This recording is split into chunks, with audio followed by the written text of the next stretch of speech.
Do you want to temporarily stop Microsoft Store apps from updating automatically in Windows 11? In this video, I'll show you how to pause Microsoft Store app updates for up to 5 weeks. I'll also show you what to do if you get the message, "Can't pause updates." First, open the Microsoft Store. Click your profile picture in the top right corner. Then select Settings. At the top of the Settings page, you'll see App Updates. It says that Microsoft Store can automatically download and install app updates. On this version of Microsoft Store, you can temporarily pause these updates. However, there's an important requirement. If you try to pause the updates without administrator privileges, Microsoft Store may show this message, "Can't pause updates." You need administrator privileges to pause updates on this device. If you see this message, you need to use an account with administrator privileges.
After signing in with an administrator account, go back to Microsoft Store settings. Under App Updates, select the Pause option. On my Microsoft Store version, the maximum pause period is 5 weeks. Select the available pause period and confirm. Keep in mind that this does not permanently disable Microsoft Store updates. The pause is temporary. When the pause period ends, Microsoft Store can resume automatic app updates. This is useful if you're on a limited internet connection, troubleshooting an application, or simply don't want Store apps updating at a particular time.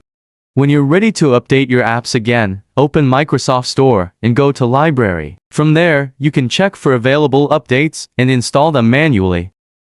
And that's how to pause Microsoft Store app updates for up to 5 weeks in Windows 11. If you found this video useful, please like, subscribe, and follow Koen Nguyen Computer for more Windows 11 tips.